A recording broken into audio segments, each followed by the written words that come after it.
grabar en esta computadora, ahí está.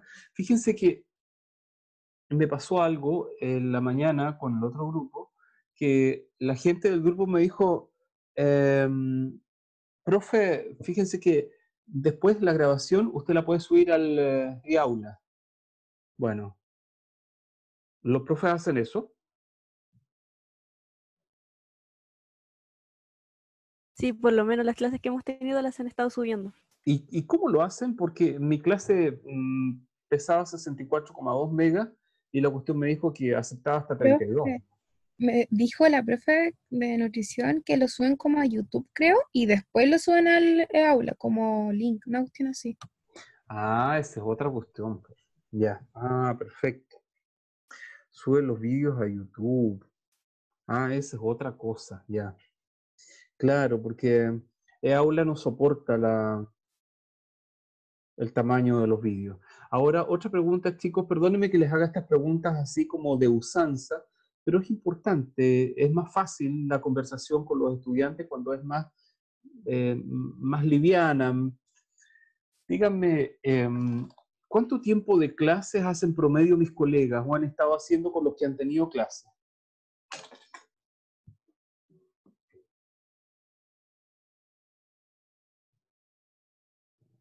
Hay clases que la hacen completas.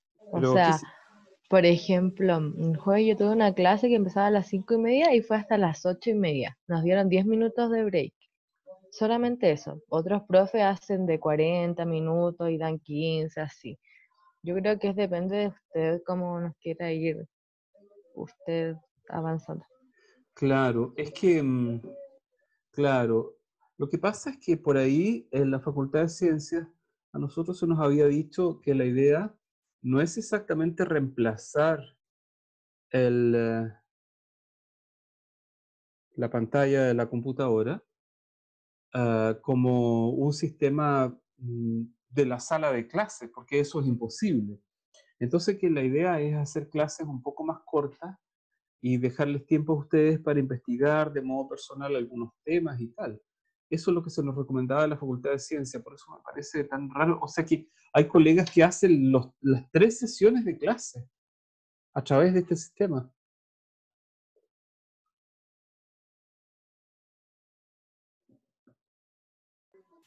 A mí sí me han hecho. Los martes tengo de 2:20 a 7 toda la tarde y los jueves igual de las 5:30 a las 8:30 toda la tarde. Santo cielo. Ya está. Ok, ya. Conmigo yo creo que el sistema va a ser un poquito distinto porque tengo la impresión de que es insoportable desde el punto de vista pedagógico que ustedes puedan estar 3 sesiones continuas pegados a un ordenador viendo a un fulano a través de un sistema online. Ya está. Ok. Entonces, lo primero que voy a compartir con ustedes, voy a compartir la pantalla, es un archivo de Word donde está más o menos el programa de clase.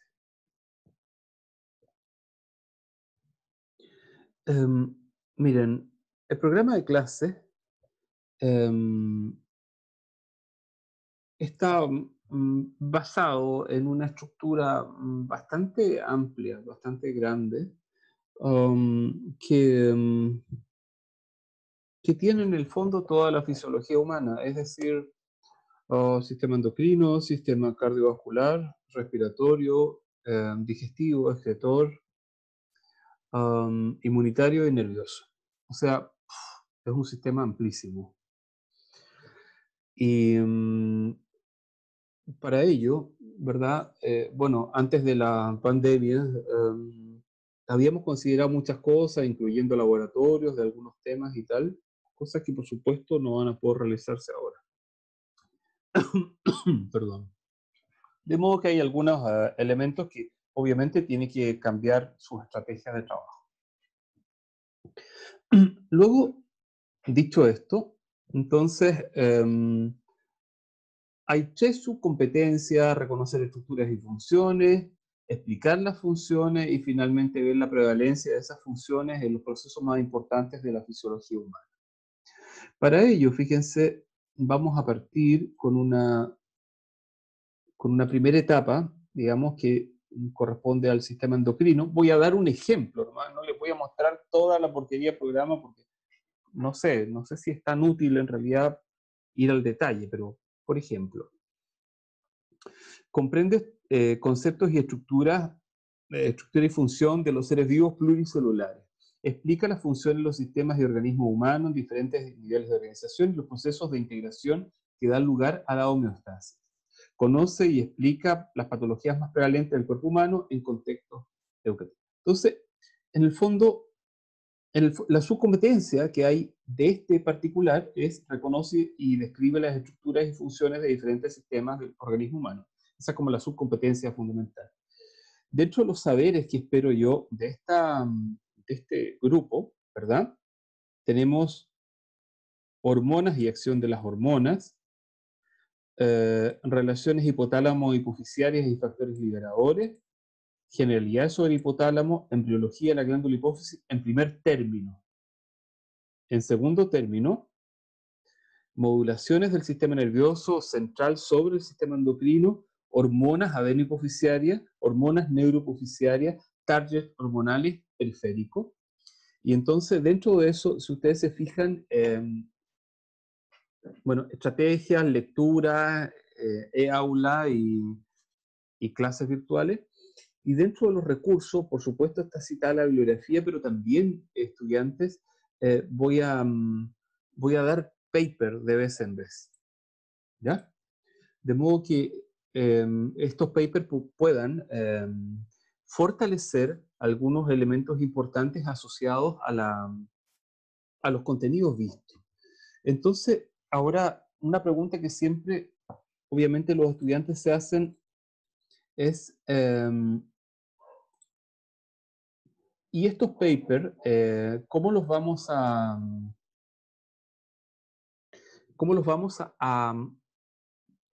sistematizar o cómo yo voy a controlar que ustedes lean estos papers o que le den lectura, digamos, que los revisen? Entonces, vamos a hacer controles de cada paper. Estos controles obviamente van a ser online, probablemente van a ser en algún horario de clase, 20 minutos, 30 minutos, y ustedes tienen que responder algunas preguntas sobre esta lectura. Vamos a partir al tiro esta semana dejando un paper para ver cómo nos vamos acostumbrando. Ahora, cada paper o taller o trabajo puede ser individual o colectivo, dependiendo, ¿verdad? Y va a corresponder a una nota parcial. Entonces, por ejemplo, si ustedes tienen, pónganse ustedes, no sé, van a tener 3 pruebas integrales, ¿verdad? 2, 2 y 2, o sea, 6 notas en total. Pero van a tener papers parciales que podrían llegar a ser 4 notas o 5 notas. Entonces es súper importante que no dejen de lado el estudio de los papers porque es una nota parcial al tiro, que va a ir a la columna de notas de su carpeta. ¿Ya está? Ok. ¿Preguntas antes de continuar? Profe, una pregunta. Sí. ¿Este Word lo va a subir a la aula, lo va a mandar al Sí. correo? Todas estas porquerías las voy subiendo de aula o a correo, dependiendo, chicos, de lo que permita. Si aula no me alcanza, por ejemplo, si no alcanza un PowerPoint, bueno, lo subo al correo. ¿Ya está? Así que no se preocupen por eso. Ok, gracias. Muy bien. ¿Ya está? Quiero saber si se está viendo esto, si podemos compartir. Espérame.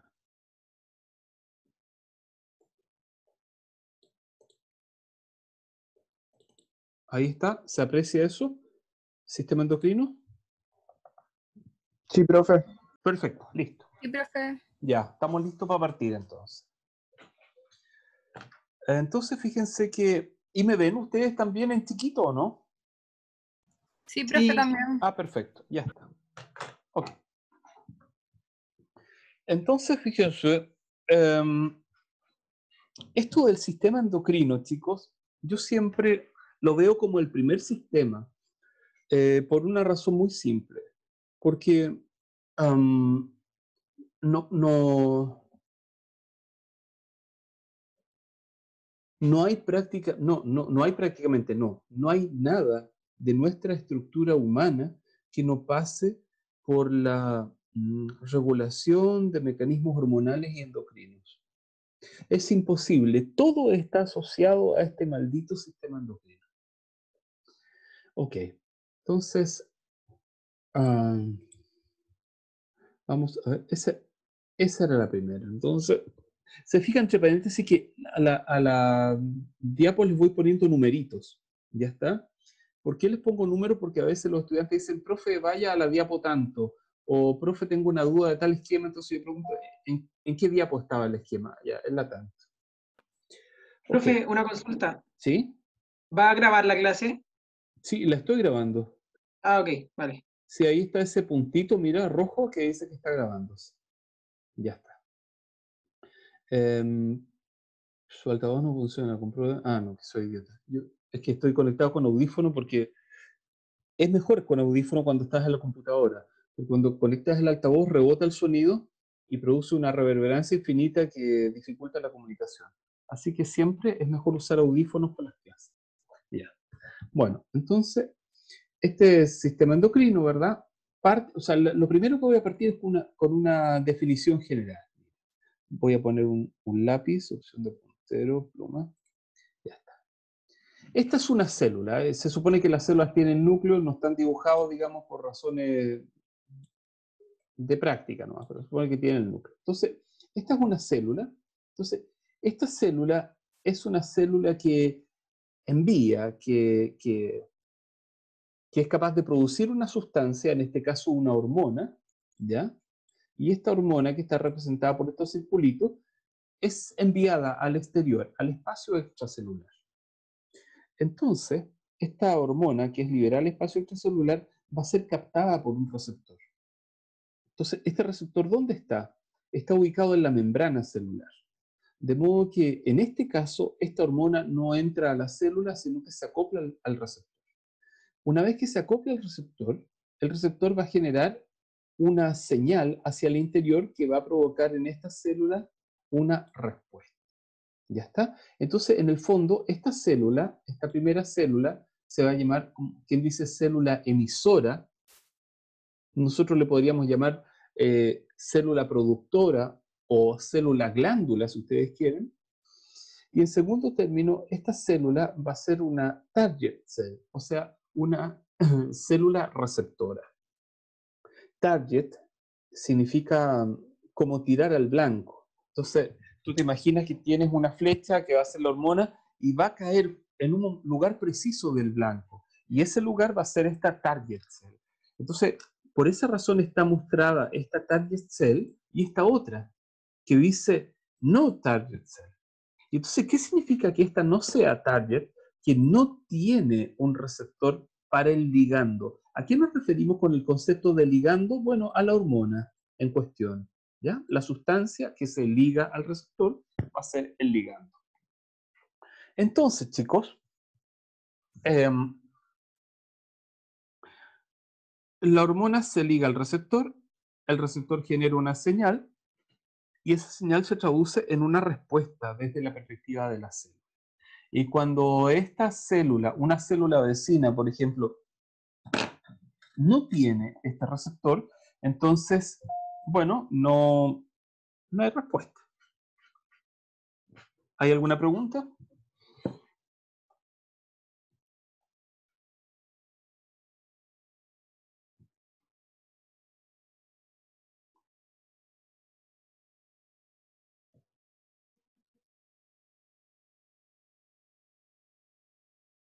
No. Profe, la Sí. distancia promedio que tienen para Ah, qué que bueno. llegue el mensaje a la Es célula. que eso depende. Ah, ok. Depende, mira. No sé si tengo un monito. Sí, tengo un monito. Con esto voy a responder a tu pregunta. Resulta que hay como quien dice tres casos. ¿Ah? ¿Cuál es tu nombre, perdón? Elizabeth. Elizabeth. Concha. Ah, ya, Elizabeth. Es que yo tengo apagado ese ítem en pantallita para no desconcentrarme, entonces no lo veo. Ya, Elizabeth, mira. Hay un sistema muy raro en el cual de repente una célula, así como quien dice, no sé, la célula se mira al espejo y dice, oh, qué bonita soy. O sea, como que se autoestimula. ¿Ya está? Entonces, en este sistema, la célula fabrica una hormona, que son estas cositas verdes, por ejemplo, y esta hormona que fabrica actúa sobre la misma célula. Entonces aquí se está ligando un receptor en la célula. ¿Te fijas? Entonces en este caso, a este diseño se le llama... espera, ¿cómo saco esta cuestión de aquí? Se le llama señalización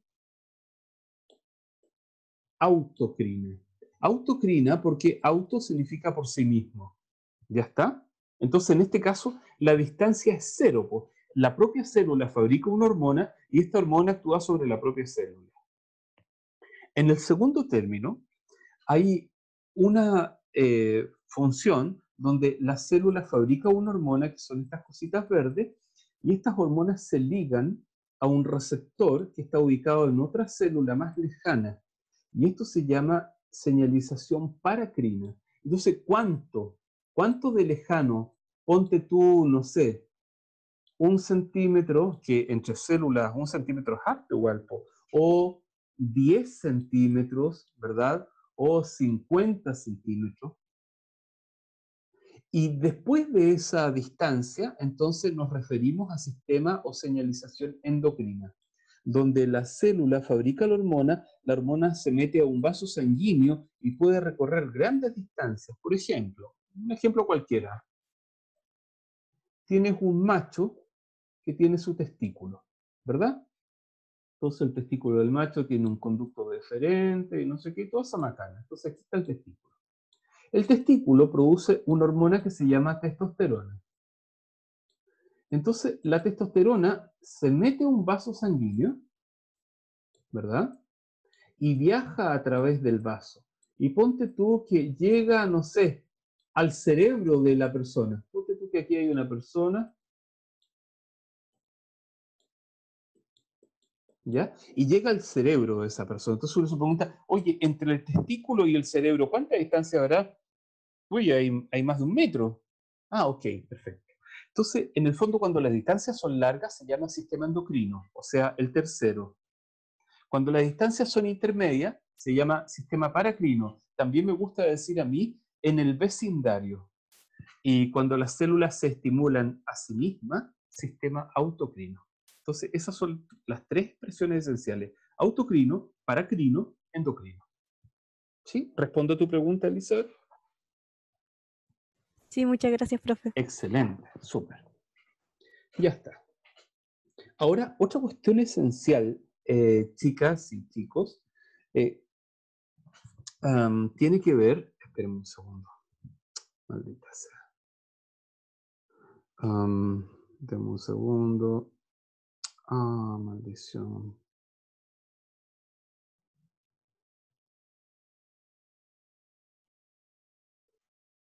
Chicos, 30 segundos. 30.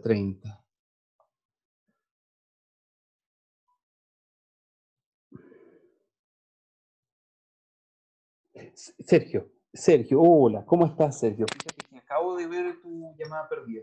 Es que estaba haciendo clases todo el día. Clases de fisiología en la aula, así que ya, bueno. Ah, ya, perfecto. Ah, ya. Que compartir, sí. Ya. Ah, súper. Ya está. Listo. Lo voy a hacer, Sergio, no hay problema. Ya. No queda fijado para siempre, claro. Lo entiendo. Ya está, Sergio. Exacto, ya está. Tu familia. No, mañana, hombre, mañana. Por eso a mí me llamó la atención esta chiquilla ahora preguntando eso. Pero pues ya sabía que, claro. Entonces, bueno, ya está. Pero no importa, ya está, Sergio. Lo voy a hacer bien, Sergio. Gracias a Dios, bien. ¿Tu familia cómo está? Ah, sí, sí, todo, todo. Pero bueno, ya está. Estamos haciendo el empeño. Eso es lo que vale. Ya, mijo lindo, no te quito más tiempo. Muchas gracias, Sergio. Igualmente, chao, chao.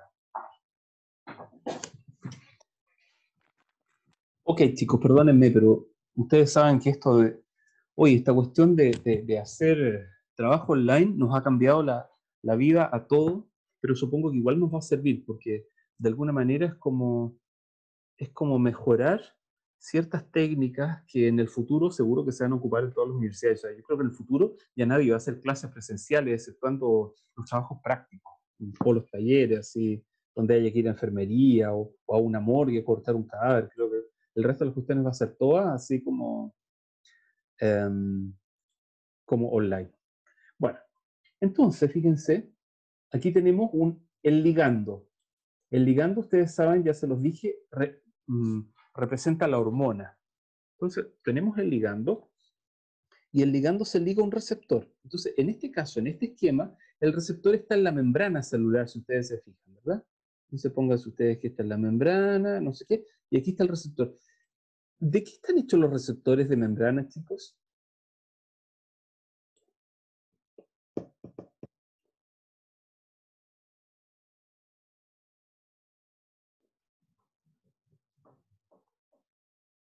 ¿Alguien que se tire al agua?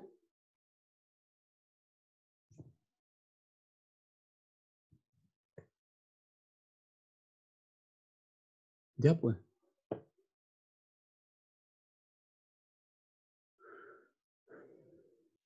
Vamos, vamos, hablen, hablen. ¿De qué están hechos los receptores de membrana? Ustedes tuvieron biología celular, ¿verdad? ¿Son proteínas o no?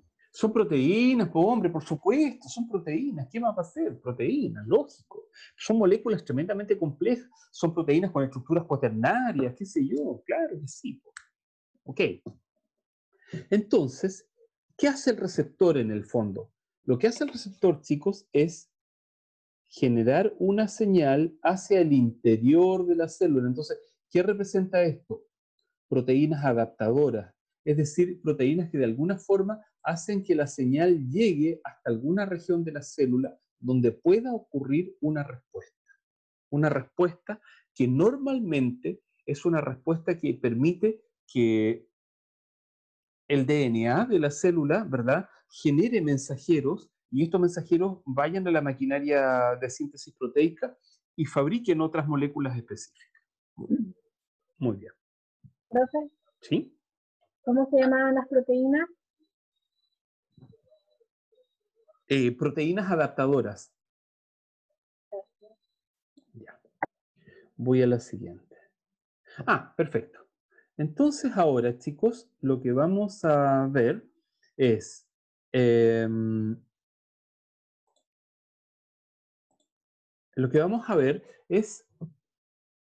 comparación entre, ¿qué dice? Ahí está. Comparación entre el sistema nervioso y el sistema endocrino. Ya está. Miren, esta diapo me gusta bastante porque de alguna manera, al comparar estos dos elementos, el sistema nervioso versus el sistema endocrino, en el fondo lo que estoy haciendo es decir, oye, hay dos mecanismos en nuestro cuerpo que generan señalización. Estos dos mecanismos, no sé si ustedes se acuerdan de la educación media, a lo mejor cuando le decían sistemas de correlación e integración funcional en tercero medio. Entonces, ¿qué significa esto del sistema de correlación e integración funcional? Significa en el fondo que si yo quiero enviarle una orden a mi pie, por ejemplo, necesito el sistema nervioso. Si me pincho con un clavo, el pie, también necesito mi sistema nervioso para que lleve la señal para arriba. Y si quiero comunicar, por ejemplo, mi testículo con mi cerebro, necesito un sistema endocrino, ¿verdad? Para que pueda llevar esa comunicación hormonal. Entonces, ahí, en ese caso, el sistema nervioso no sirve. Entonces, en el fondo, sistema nervioso y sistema endocrino son dos sistemas integradores y correlacionadores de las distintas estructuras que constituyen el organismo. ¿Me siguen? Ya. Entonces, vamos con la comparación. Nervioso y endocrino. El sistema nervioso, chicos, es wired. O sea, el sistema nervioso es un sistema hecho con cables. En cambio, el sistema endocrino es un sistema absolutamente inalámbrico. ¿Y por qué decimos que el sistema endocrino es inalámbrico? Porque para que se muevan las hormonas no necesitan ningún cable, necesitan simplemente desplazarse a través de los espacios celulares o a través del sistema sanguíneo. ¿Ya está? Por lo tanto, chicos, esa es la primera gran diferencia entre uno y otro. ¿Se entendió bien?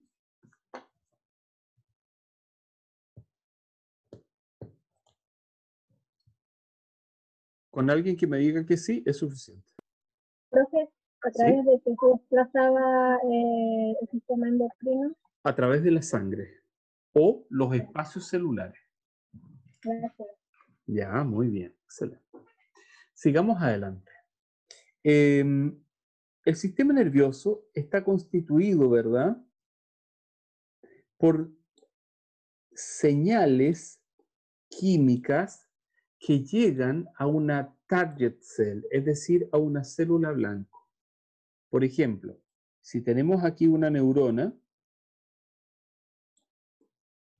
y la neurona fabrica neurotransmisores en sus vesículas sinápticas y las libera, luego estas vesículas sinápticas van a llegar probablemente a otra neurona. Y esa otra neurona va a hacer recepción de estos neurotransmisores y probablemente va a provocar una señal hacia el interior que se va a transmitir a otra neurona, etc. Entonces, en el fondo, hay señales químicas. Entonces, si esta es la neurona que emite el neurotransmisor, esta es la célula target que recibe el neurotransmisor y inventa alguna señal para adentro. Luego, ¿es igual o distinto en el sistema endocrino? Es en realidad igual. Porque el sistema endocrino, si tenemos una célula y esta célula fabrica una hormona y esta hormona viaja a través de la sangre, pónganse ustedes, ¿verdad? Qué sé yo, y sale aquí y llega a otra célula, en el fondo también tenemos esta señal química. Esta señal química que llega desde una célula glandular o productora a una célula target o receptora. ¿Ya está? Así que en ese sentido son iguales el sistema nervioso y el sistema endocrino. Un tercer elemento interesante es que el sistema nervioso es rápido de responder. Por ejemplo, si te quemas con algo caliente en tu dedo, tú retiras la mano de inmediato, en menos de 0,5 segundos.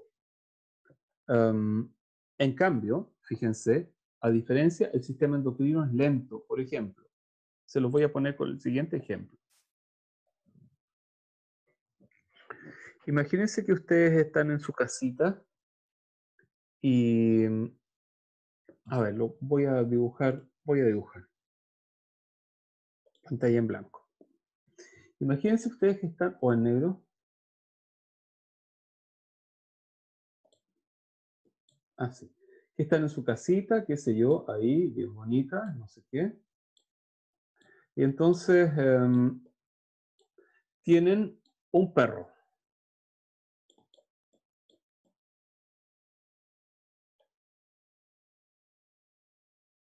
Ya está, perfecto. Ahí está su perro, qué sé yo.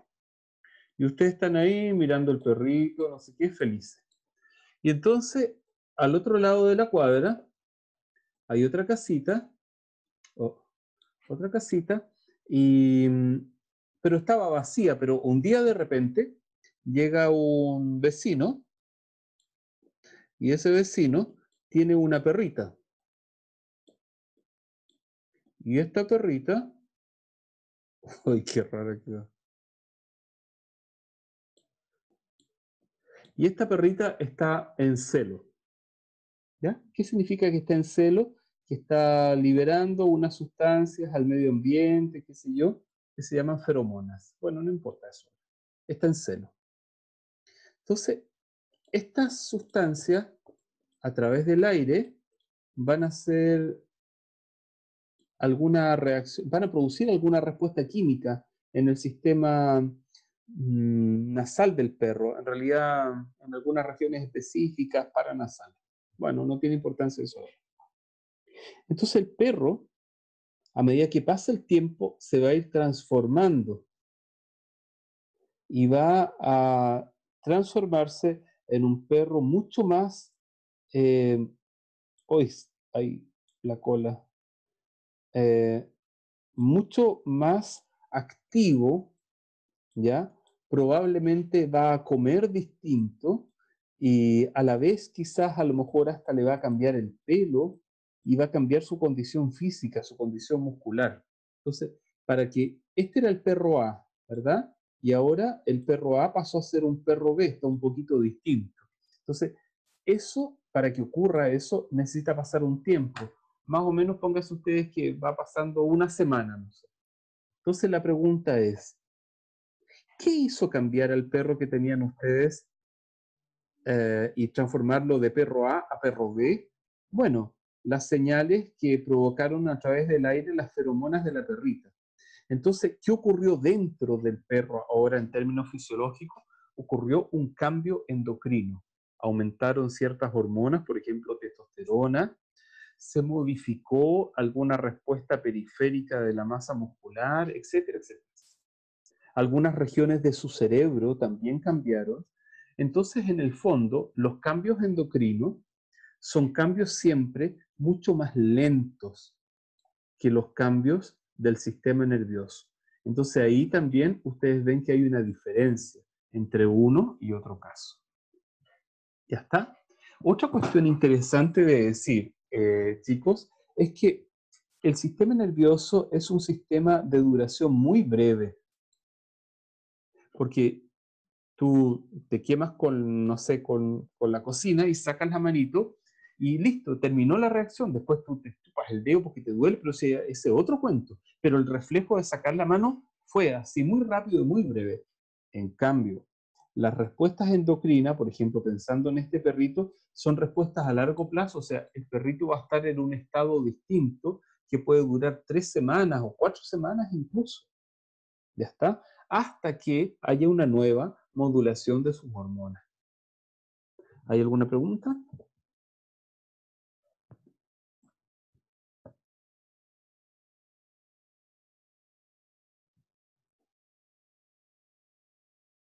Bien, voy a la siguiente. Romina, ¿se va entendiendo todo? Sí, profe. Ah, excelente, ya está. Pensé que estabas ahí conectada nomás y estabas durmiendo la siesta. Ok, categorías de hormonas. ¿Qué significa la palabra categoría? Es como clasificación, ordenamiento, ¿ya? Entonces, las hormonas, chicos, a su vez, ahora, se clasifican en 3 familias o 3 grandes grupos, ¿ya? La familia de los péptidos, la familia de las aminas y la familia de los esteroides, ¿ya? Péptidos significa que son sustancias cuya base es proteica.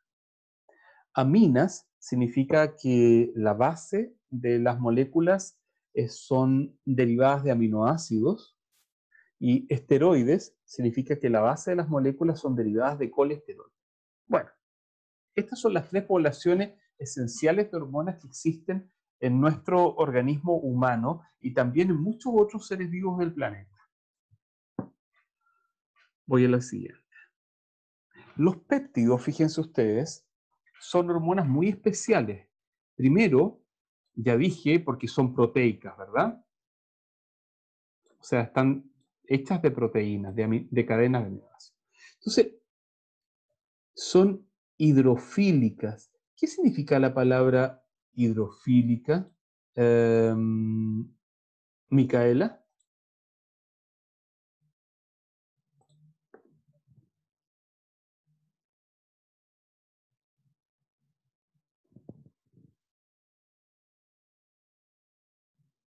Micaela, ¿estás por ahí?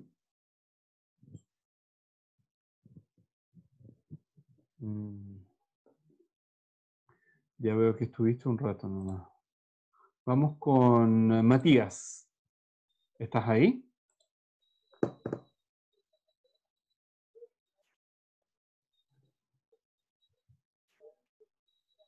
No se escucha nada, Matías.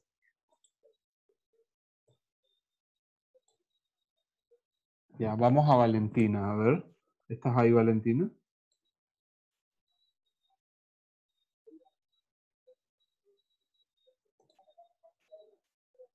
Valentina.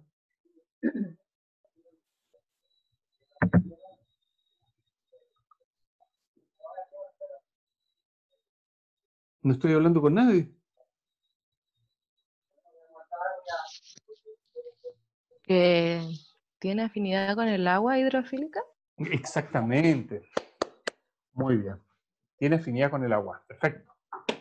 Entonces, fíjense, debido a que las hormonas peptídicas, maldición, debido a que las hormonas peptídicas tienen afinidad con el agua, ¿verdad? Hidrofílica, entonces significa que pueden fácilmente estar disueltas en el plasma sanguíneo.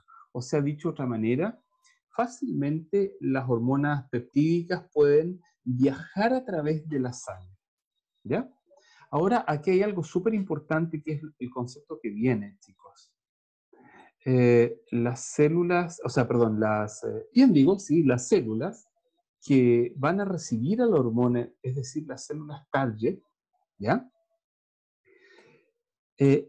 Van a necesitar tener en su región externa un receptor celular, porque resulta que va a llegar la hormona, ¿verdad? Pero la hormona no puede entrar a la célula. Entonces necesita un receptor externo, siempre, en el caso de las hormonas de naturaleza peptídica. Perfecto. Por lo tanto, es indudable, chicos, que las hormonas peptídicas requieren un segundo mensajero. Me explico. Miren, aquí está el vaso sanguíneo, se supone. Entonces, ahí va la hormona viajando por el interior del vaso y de repente una parte de las hormonas sale del vaso sanguíneo y se baja aquí. Entonces, en una célula cualquiera, no sé, una célula target. Entonces, se baja ahí y la célula target tiene una molécula, ¿verdad? Y esa molécula es un receptor. Entonces, en el fondo, lo que hace el ligando, la hormona, dicho de otra manera, ¿verdad? Es que se liga a ese receptor. Y en este caso, por ejemplo, este receptor, ¿qué hizo? Este era una adenilato ciclasa, entonces lo que hizo el receptor fue desarrollar la activación de una proteína que se ligó a una segunda proteína que estaba en la membrana. Y esta segunda proteína, ¿qué hizo? Agarró una molécula de ATP y la transformó en una molécula llamada CAMP. ¿Y qué es ese CAMP? AMP cíclico. Entonces, este AMP cíclico actúa ahora como un segundo mensajero y sigue hacia el interior de la célula produciendo una cascada de reacciones químicas. Entonces, en el fondo, lo que quiero decir con esto, chicos, es que las hormonas peptídicas, a diferencia de otras hormonas probablemente, siempre requieren tener un receptor celular en la superficie de la célula y en segundo término, ese receptor celular activa una cascada de respuesta llamada segundo mensajero. Y esa cascada de respuesta que hace finalmente puede activar genes específicos, ¿verdad?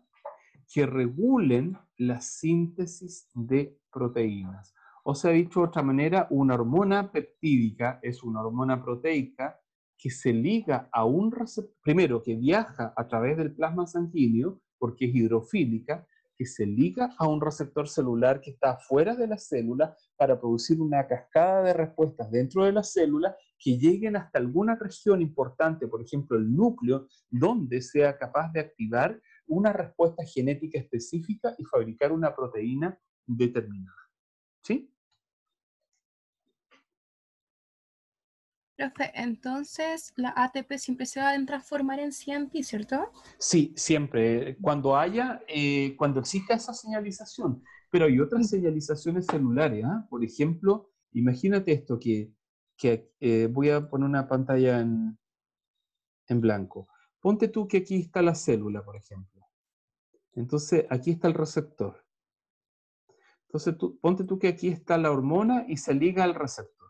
Entonces, aquí lo que le puede pasar al receptor, fíjate, es que el receptor se cargue con un fósforo activado. Entonces se dice, por ejemplo, que el receptor se fosforila. Y este receptor fosforilado puede hacer que una proteína que andaba aquí se acople y entonces se fosforile. Y esta proteína fosforilada se acople a otra proteína que ande por aquí y entonces también la fosforile. Y esta proteína fosforilada vaya y actúe como un segundo mensajero. O sea que hay varias posibilidades de segundo mensajero. Otra posibilidad de segundo mensajero es que este receptor esté asociado a un canal de calcio, por ejemplo, perdón, no, a un canal de calcio en el retículo endoplasmático de la célula. Entonces ponte tú que aquí hay calcio más 2, ¿verdad? Porque es iónico. Entonces hay calcio más 2, entonces se liga a un receptor que hay aquí adentro y entonces esta molécula deja salir calcio. Y ponte tú que ahora el calcio más 2 actúa como segundo mensajero y genera una respuesta para adentro. ¿Ya está? Entonces uno de los casos de esos segundos mensajeros es el CIMP. ¿Ok? Ok, profe. Sí, sí entendí. Muy bien, súper. Ya está. Bueno, y ese era el esquema que les acabo de mencionar. Hablemos ahora de ejemplos de hormonas peptídicas. Dentro de los ejemplos de las hormonas peptídicas hay un montón. Todas las hormonas del hipotálamo, todas las hormonas pituitary es en realidad hipófisis. ¿Ya está? Lo que pasa es que los gringos le llaman pituitaria, pero nosotros le llamamos a esa glándula hipófisis. Todas las hormonas de la glándula hipófisis son también peptídicas. Las hormonas pancreáticas, ¿verdad? El glucagón, la insulina, la somatostatina son peptídicas. Las hormonas paratiroideas, las hormonas gastrointestinales, por ejemplo, la gastrina, la colecistoquinina, en fin, también peptídicas, MPY. La renina, por ejemplo, del riñón, también es peptídica. Hormonas hepáticas, hormonas cardíacas como PNA, por ejemplo, péptido natriurético atrial. Ya está. Son ejemplos. Bueno, voy a la siguiente. Ahí tenemos un ejemplo clásico que ya se los acababa de mencionar, el ejemplo de la insulina. Entonces, esta es la proinsulina, ¿verdad? Y esta proinsulina sufre un corte, se corta aquí este pedazo y sale. Entonces, una vez que se corta y sale, esta proinsulina se transforma en insulina. Entonces, la insulina tiene dos cadenas, una cadena más cortita que es esa, ¿verdad? Y una cadena más larga, y entonces están unidas entre sí por un puente disulfuro, de 2 azufres por cada lado, ¿verdad? Y puentes disulfuro con el aminoácido cisteína, ¿se fijan? Porque cisteína es justo un aminoácido que tiene un azufre.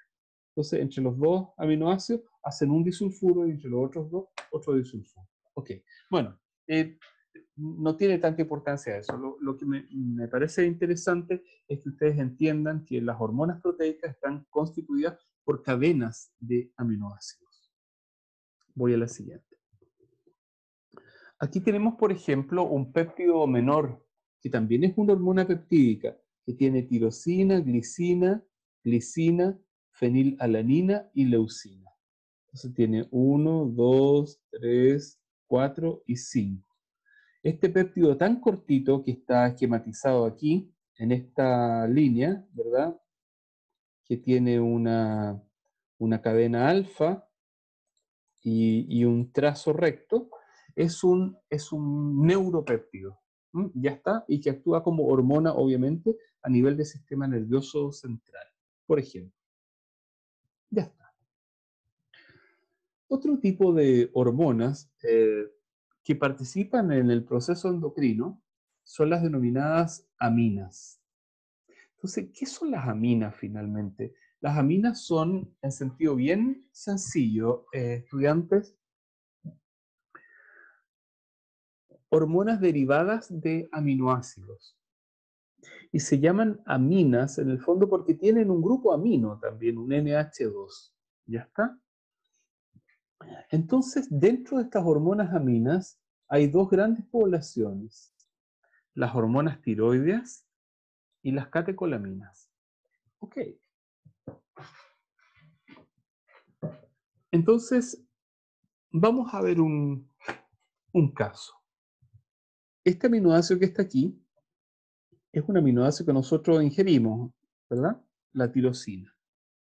Entonces, la tirosina, mediante un sistema enzimático que no viene al momento de explicar, hace que esta moleculita se pegue con otra tirosina formando esa estructura. Y esa estructura, si ustedes se fijan, a nivel de glándula tiroides, tiene 3 yodos. 1, 2, perdón, en este caso 4 yodos, 3 y 4.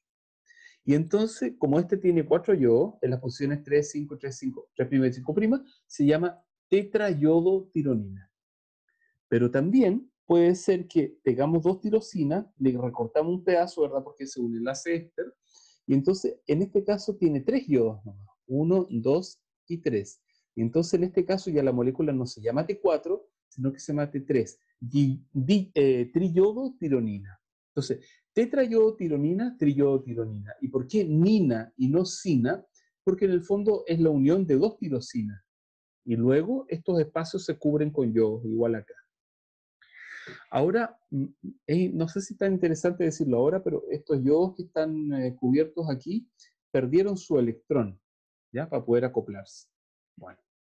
Luego, la misma tirosina puede producir mediante determinadas enzimas, no sé si tengo, ahí está, mediante determinadas enzimas, la tirosina puede producir otras sustancias. Por ejemplo, aquí está la tirosina, ¿verdad? Que es el aminoácido propiamente dicho.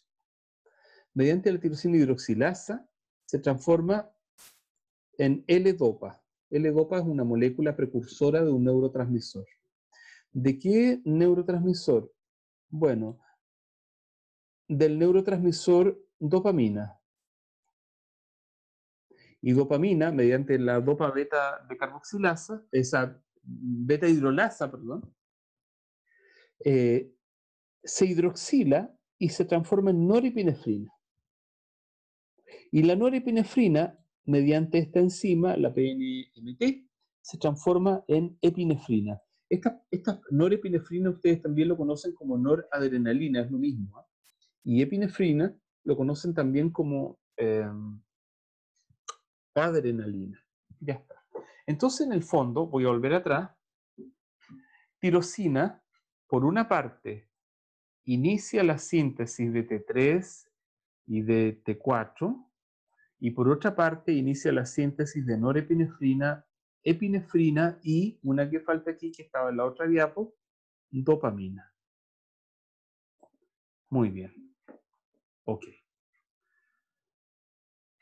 ¿Preguntas? ¿Puede repetir lo de la T3 y la T4, por Ah, favor? claro, por supuesto. Mira, lo que pasa es que... espérame, déjame ver algo. Hay alguien que está esperando que la acepte. Ahí está, ya está. Ok, lo que pasa es que la tirosina, ¿ya?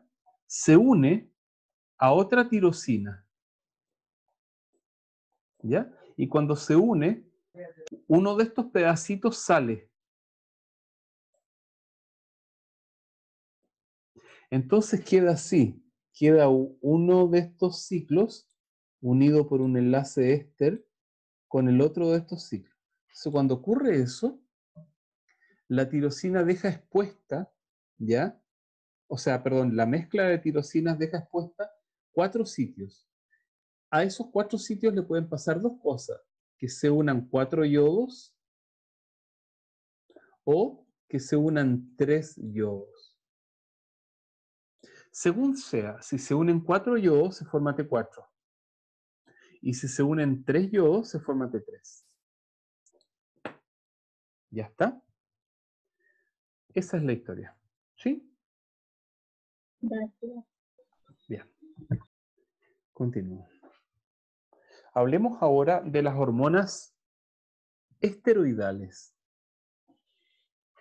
Estas hormonas esteroidales, chicos y chicas, son todas hormonas que provienen de la síntesis producida a partir del metabolismo de la molécula del colesterol. Entonces, por eso dice, derivan del colesterol.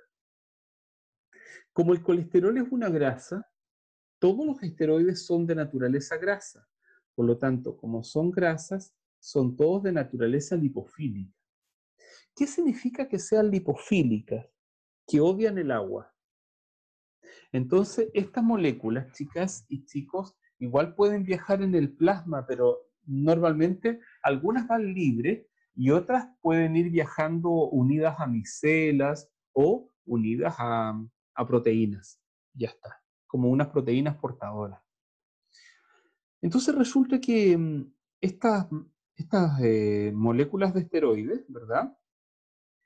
Pueden entrar a una célula, es decir, a diferencia, estudiantes, de las hormonas peptídicas, que las hormonas peptídicas, ¿verdad?, salían del vaso sanguíneo, llegaban a la célula, pero no podían entrar y tenían que unirse a un receptor.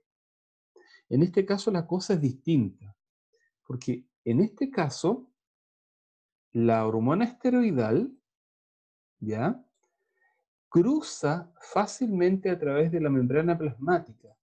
¿Y por qué cruza fácilmente? Porque la membrana plasmática, ¿verdad?, contiene en su interior una gran cantidad de lípidos derivados de los fosfolípidos de membrana, obviamente. Entonces, los fosfolípidos de membrana permiten que estas hormonas esteroidales se diluyan en el lípido de membrana e ingresen al citoplasma. Y del citoplasma, fíjense qué interesante, ingresan a través de estos orificios del núcleo. Estos orificios del núcleo, estudiantes, se llaman nuclear pore complex, o sea, complejos de poro nuclear. ¿Ya está? Entonces, estos complejos de poro nuclear, nuclear pore complex, permiten, mediante un mecanismo súper complejo que tiene que ver con biología celular, yo no me voy a meter en esa lecera ahora, hace que esta molécula esteroidal ingrese al núcleo. Y miren qué interesante, porque dentro del núcleo está esta molécula en naranjita, y esa molécula lo está esperando. Y esa molécula en naranjita es un receptor, en este caso, para este esteroide. Entonces, este receptor recibe al esteroide, ¿verdad? Y junto con el esteroide, este receptor constituye una estructura que se llama factor de transcripción celular. ¿Entienden ustedes qué es un factor de transcripción?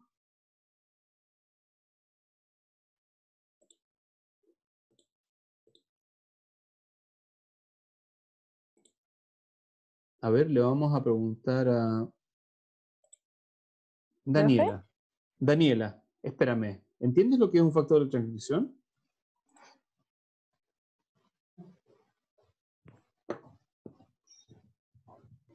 Daniela. Daniela se fue. Anaís, ¿entiendes lo que es un factor de transcripción?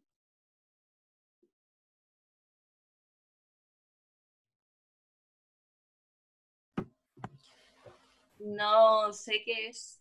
Ya. Ahora la Profe, pregunta. Ya esa que, dime, es hazme la pregunta. para una proteína que inicia la transcripción, ¿o no? Claro, una proteína que inicia la transcripción, es decir, una proteína que logra ligarse a la molécula de DNA, ¿verdad? Entonces, esta molécula de DNA se abre, qué sé yo, y fabrica un RNA, un RNA mensajero. Este RNA mensajero sale a través del Nuclear Pore Complex, ¿verdad? Llega al aparato del retículo endoplásmico rugoso, donde están los ribosomas, y entonces los ribosomas, en este caso son polisomas, porque son varios ribosomas simultáneos, leen este RNA, ¿verdad? y fabrican una proteína. O sea, dicho de otra manera, chicas, cuando ingresa un esteroide a la célula, el esteroide ingresa a través de la membrana celular, cruza el complejo de poro nuclear, se une a un receptor intranuclear, se asocia constituyendo un factor de transcripción, y este factor de transcripción inicia una lectura genética con el objetivo de producir finalmente una proteína específica. Por ejemplo, imagínense ustedes que esta hormona esteroide sea metiltestosterona. ¿Ya? Entonces ahora imagínense lo siguiente. Tenemos a Juanito Pérez aquí así, mira. Entonces Juanito Pérez dice, oh, quiero ir al gimnasio, dice. Pero, y va al gimnasio y está ahí, la suda, todo el sistema, pero no le pasa mucho. Entonces Juanito Pérez dice, oh, me gustaría ser un hombre musculoso. Entonces alguien le dice a Juanito Pérez, oye viejo, ¿sabes qué? Te vendo, así barato, unas inyecciones de metiltestosterona. Entonces Juanito Pérez dice, ya, ok. Entonces se inyecta las metiltestosterona, que son un esteroide. El esteroide ingresa a sus células, se liga al factor de transcripción y fabrica proteínas musculares. Entonces Juanito Pérez se transforma ahora en un tipo así.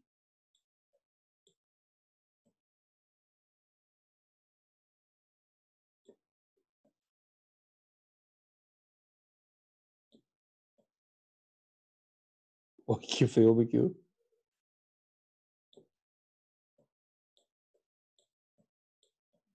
Entonces dice, oh, quedé súper musculoso. Entonces la pregunta es, ¿quién logró que Juanito Pérez quedara musculoso? Bueno, ¿fue el ejercicio físico? En realidad no. Fue la metiltestosterona. Ahora lo que no sabe Juanito Pérez es que cuando sea más viejo va a tener un cáncer prostático o testicular probablemente. Profe, ese alfa-metil, o sea, ese también se puede llamar alfa-metil, ¿cierto? Sí, Ah, ok, es la misma. sí. Así que si saben de alguien que está usando esas moléculas, oye, con mucho cuidado, esas moléculas no deben usarse así en divertimentos. Solamente se utilizan, por ejemplo, ponte tú para un paciente que estuvo operado y que lleva, ponte tú 6 meses en una cama. Entonces, para poder estimular un poco su síntesis muscular, se inyectan estas sustancias. Ya está, estos andrógenos. O algún paciente que tenga algún trastorno específico, por ejemplo, un paciente al cual le hayan tenido que extraer los testículos, por ejemplo, que no esté produciendo testosterona, o un chico, por ejemplo, que tiene síndrome de Klinefelter, o sea, que es XXI, por ejemplo. Él también necesita metiltestosterona con el objeto de mejorar su respuesta masculina en cierta medida. ¿Ya está? Ok. Miren, chicos, aquí qué interesante. Todos se derivan del cortisol. Oh, perdón, disculpen. Todos se derivan del colesterol. Entonces observen, mira. Cortisol, corticosterona, aldosterona, testosterona, estradiol, progesterona. Todas se parecen, ¿o no? Se parecen montones. Testosterona y estradiol son casi iguales, excepto por eso, porque hay un doble enlace, ¿verdad? Y entonces porque aquí está protonado y ahí no. Y ahí porque le falta una rayita, o sea, un grupo metilo. De lo contrario, serían prácticamente idénticas. Qué increíble, ¿eh? Voy a la siguiente. Ahora, la pregunta es, ¿cómo funciona este sistema endocrino? ¿Cómo se logra hacer todo este proceso integrativo? Esta es una imagen, ¿verdad? Tomada del Atlas de Yokochi. Yo siempre, chicos, si ustedes se van fijando, prácticamente en todos mis esquemas, a menos que sea un esquema muy universal, siempre pongo las referencias, por una razón ética, porque creo que nadie puede apropiarse de un trabajo o de una imagen de otro, haciéndola pasar por como que es tuya. Entonces, si el día de mañana, por ejemplo, yo les digo, chicos, para la próxima semana tienen que hacer un informe personal. Van a hacer un informe sobre, por ejemplo, estradiol y cáncer de útero. Pónganse ustedes. Entonces, ya, profe, excelente, y les va a valer una nota parcial y todo. Entonces, ustedes no pueden poner un mono en su informe sin poner exactamente quién es el autor del mono. Porque si no, es plagio. ¿Ya? Eso es súper importante que lo entiendan. Ok. Entonces, fíjense, aquí tenemos un corte, ¿verdad? Estos cortes son bien bonitos, se hacen con tejidos fijados y a veces se utilizan sierras de agua para poder hacer este corte. Con agua a alta presión, y entonces quedan tan parejitos, así, pero aquí perfecto, ¿eh? Mira, entonces este es el cuero cabelludo, ¿verdad?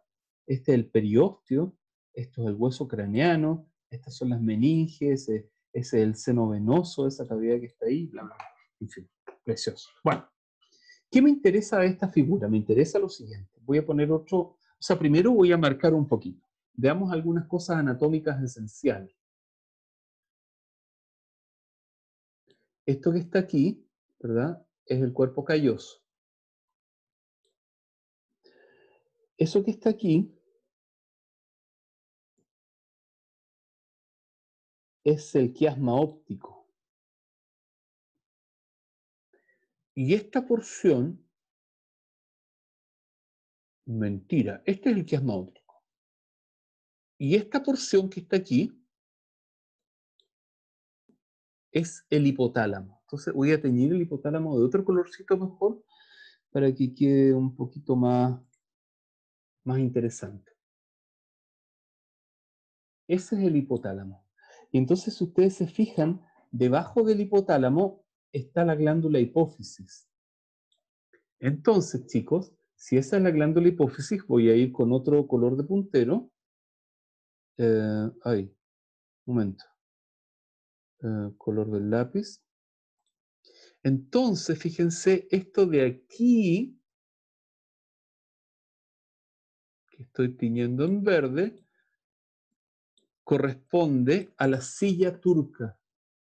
Y entonces, si eso es la silla turca, este hueso que está aquí también en verde, en la misma porción, es el hueso efenoides. Y por lo tanto, ese es el seno esfenoidal. Por lo tanto, si ese es el seno esfenoidal, entonces la hipófisis tiene dos partes, la parte de adelante y la parte de atrás. La parte de adelante es la adenohipófisis y la parte de atrás es la neurohipófisis. Ahora hay un detalle friki que tengo que decirle. La parte de adelante se dibuja así, la parte de atrás se dibuja así. ¿Ya? Nunca la dibujen, chicos, nunca en la vida la vayan a dibujar así, porque esa cuestión es horrible, no es eso. Es una parte que tiene un tejido y otra parte que tiene otro tejido. La adeno, la neurohipófisis, y entre medio, chiquillos, hay un tejido muy especial, y ese tejido especial se le llama hipófisis intermedia. ¿Ya está? Entonces, tenemos la adeno, la neuro y la hipófisis intermedia que obviamente no se alcanza a ver. Bueno, y arriba de la hipófisis, esta porción que está en amarillo, y esa porción que está en amarillo que estoy encerrando aquí, es el hipotálamo. ¿Ya? Hipotálamo. Muy bien. Otra cosa anatómica general a propósito de orientación, esto de aquí es el cerebelo, ¿verdad? Esta es la tienda del cerebelo, esta es la corteza occipital, esa es la cisura calcarina, qué sé yo, corteza prefrontal, seno frontal, ¿verdad? Conchas nasales, lengua, ¿verdad? Lengua, paladar duro, paladar blando, úvula, qué sé yo, bla, bla, bla.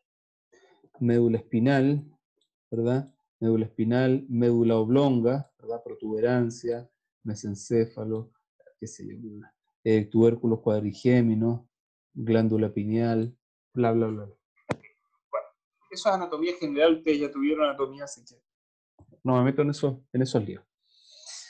Ok, perfecto. Así que, vista esta diapositiva, vamos a hablar un poquito de este hipotálamo. Entonces, el hipotálamo, ¿verdad? O sea, esta región, ¿ya? Dice, está localizado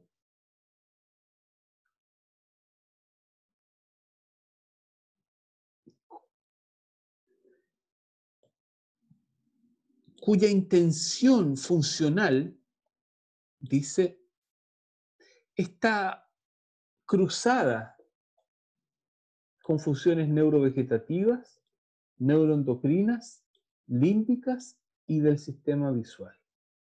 Entonces uno podría decir, chicos, el hipotálamo tiene 4 regiones o núcleos.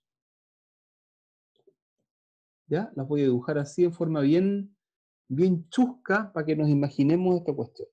Entonces el hipotálamo tiene una región llamada preóptica, una región denominada supraóptica, una región denominada tuberal y una región denominada mamilar. Preóptica, supraóptica, tuberal y mamilar. En total son 12 núcleos hipotalámicos. ¿Ya está? Y estos 12 núcleos hipotalámicos, ¿ya? Ahora mirando un poquito mejor esto, están ubicados entonces en este pedacito, ahí en ese como triangulito, ahí está el hipotálamo. Entonces justo debajo del hipotálamo, ¿verdad? Está este pirulito amarillo que es la glándula hipófisis. Y ya les dije que se constituía de una adenohipófisis, de una hipófisis intermedia y una neurohipófisis. Los gringos al adeno también le llaman pituitaria anterior y a la neuro pituitaria posterior. Y no necesariamente los gringos se refieren siempre a la hipófisis intermedia, porque hay grandes discusiones y algunos anatomistas dicen que la intermedia no debería estar ahí, que debería llamarse de otra forma, bla, bla, bla. No me interesa esa discusión. No. Entonces, sobre la hipófisis, que es todo esto al final, ¿verdad? Se encuentran las porciones estas que son los núcleos hipotalámicos: preóptico, supraóptico, tuberal y mamilar. Preóptico porque está antes del quiasma óptico, supraóptico porque está justo sobre el quiasma, tuberal porque está enfrente del túber, que es este como cuellito donde aparece la hipófisis, ¿verdad? Y mamilar porque está más o menos enfrente de esta estructura que son los cuerpos mamilares. Perfecto. Voy a la siguiente. Chicos, si tienen alguna pregunta, me interrumpen. Luego, esta es otra visión de la misma lecera. Entonces, aquí están los núcleos preópticos, los supraópticos, los tuberales y los mamilares. Entonces, aquí está el adeno, ¿verdad? Aquí estaría la intermedia en teoría y aquí está la neuro. Listo. Chao. Voy a la siguiente. Este es un esquema precioso, ¿ya? Hecho sobre una resonancia magnética, sí, sobre una imagen de resonancia magnética. Siempre, ustedes saben, yo coloco, insisto, las referencias. Ustedes pueden ir a esa referencia y encontrar la imagen.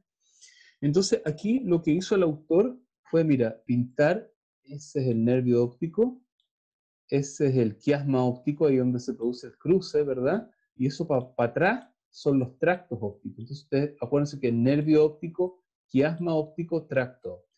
Ya. Y aquí de lado, nervio óptico, quiasma óptico, tracto óptico.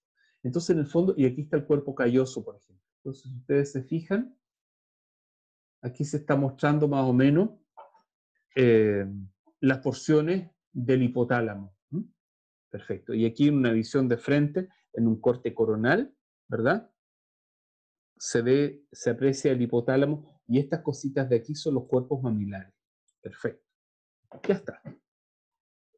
Qué linda la técnica esa. Entonces el hipotálamo, chicos, tiene algunas conexiones.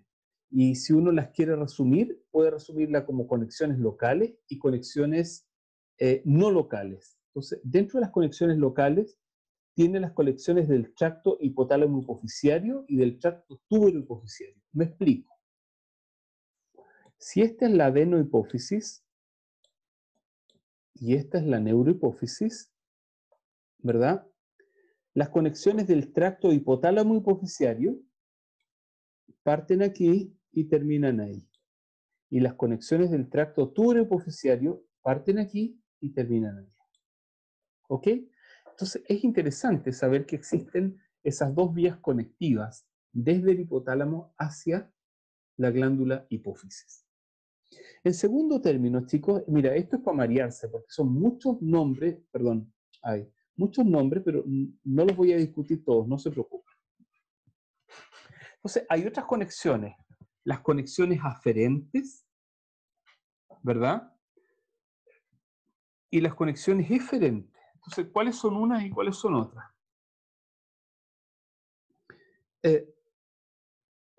Las conexiones aferentes son las conexiones que vienen desde afuera y llegan hasta el hipotálamo.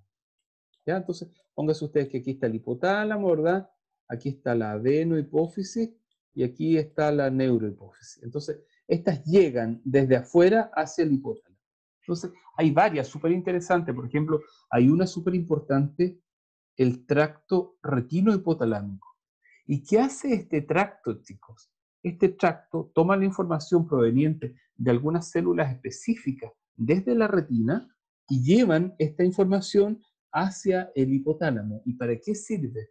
Sirve en el fondo para sincronizar los ciclos circadianos, es decir, para sincronizar el reloj biológico, para que el organismo sepa cuándo es de noche y cuándo es de día. ¿Y cómo lo sabe? A partir de la luz. Entonces, por ejemplo, si uno mira las gallinas, uno se da cuenta que cuando empieza a caer la tarde, las gallinas se van a dormir. Y en la mañana se levantan temprano, sobre todo los gallos, digamos, que son como los marcadores más importantes dentro de las comunidades de aves de corral. Entonces, ¿cómo sabe el gallo que tiene que irse a acostar por la cantidad de luz? No es que tenga un reloj en la mano, ¿verdad? Porque cuando hay cambio de hora, el gallo se va a acostar a la hora antigua, no a la hora nueva. ¿Y por qué a la hora antigua? Porque es en el fondo el cambio de luz lo que hace que se vaya a dormir, mismamente que se vaya a despertar. Entonces, en el fondo, él va ordenando ciclos circadianos a partir de este mecanismo. Para eso sirve el tracto retinohipotalámico. En nosotros este tracto está bastante alterado. Por ejemplo, yo aquí ahora tengo luz artificial, a pesar de que afuera todavía hay luz. Sin embargo, cuando sea más tarde, yo voy a seguir funcionando con luz artificial y entonces eso va a alterar mis ciclos biológicos y por esa razón a la especie humana que vive en las ciudades, por ejemplo, le cuesta mucho más ordenarse y tiene más alteraciones del sueño y la vigilia que las personas que viven en forma más silvestre y se guían por los horarios del planeta, digamos, de la salida del sol y la puesta del sol. Un segundo elemento interesante, por ejemplo, hay tantos, pero un segundo, por ejemplo, es las fibras, no son esas, estas, las fibras del tracto amígdalo hipotalámico. La amígdala, no me estoy refiriendo a las tónsilas, me estoy refiriendo a las amígdalas cerebrales. Las amígdalas cerebrales envían información desde la región de las amígdalas cerebrales hasta el hipotálamo. ¿Cuándo? Cuando, por ejemplo, vivimos una sensación de miedo, pónganse ustedes que hay un sismo grande, entonces se genera una señal hacia el hipotálamo. Y como sentimos miedo, el hipotálamo genera una señal nerviosa hacia la adenohipófisis y la adenohipófisis hace que se fabrique una molécula llamada ACTH. Y esa ACTH hace que actúe una glándula que está ubicada sobre el riñón y esa glándula fabrica cortisol. Y el cortisol es una hormona asociada a nuestra respuesta al estrés.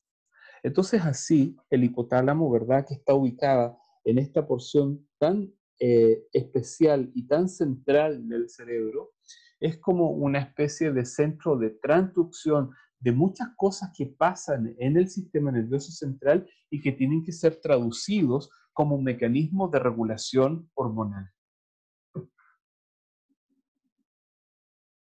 ¿Ya está? Preguntas.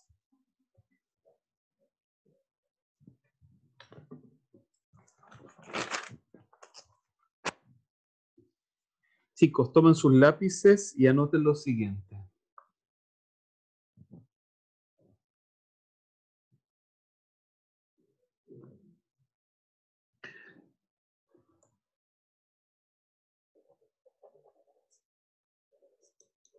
Taller de investigación.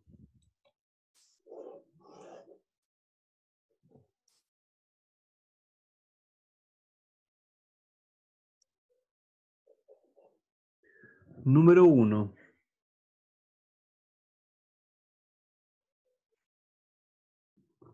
Describa la importancia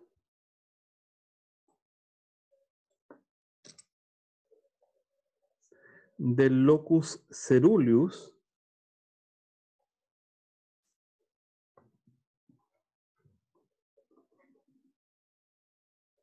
y la función hipotalámica.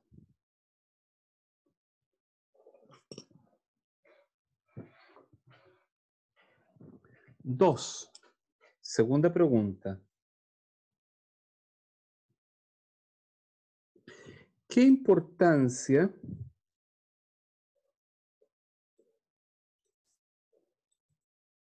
tiene el hipotálamo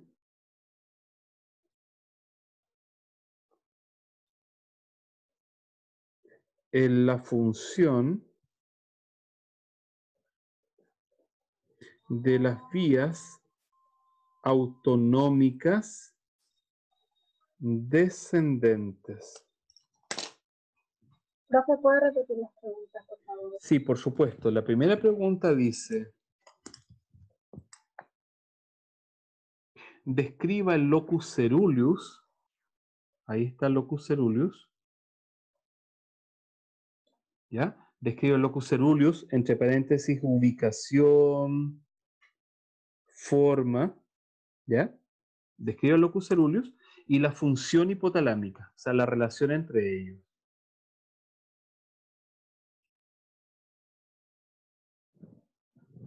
¿Ya está? Y la segunda pregunta dice, ¿qué importancia tiene el hipotálamo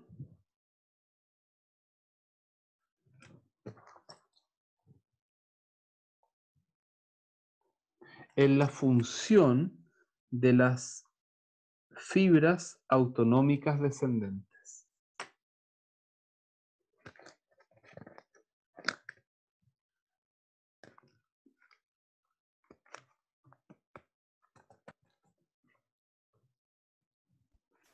¿Ya está? ¿De las fibras qué? Autonómicas descendentes.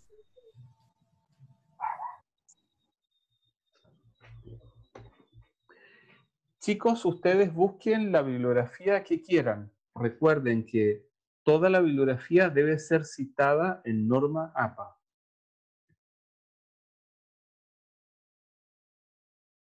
Y eso se lo tenemos que mandar. Me lo tienen que enviar al correo claudiorogelio@gmail.com. ¿Y el plazo cuánto es? claudiorogelio, hoy, @gmail, no puedo escribir con eso, @gmail.com. El plazo es hasta el día, no, mentira, hasta el día sábado a las 12 del día.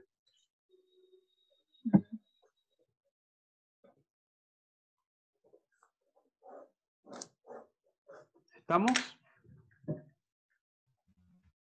Profe, consulta. Sí. El proyecto de investigación. Ok.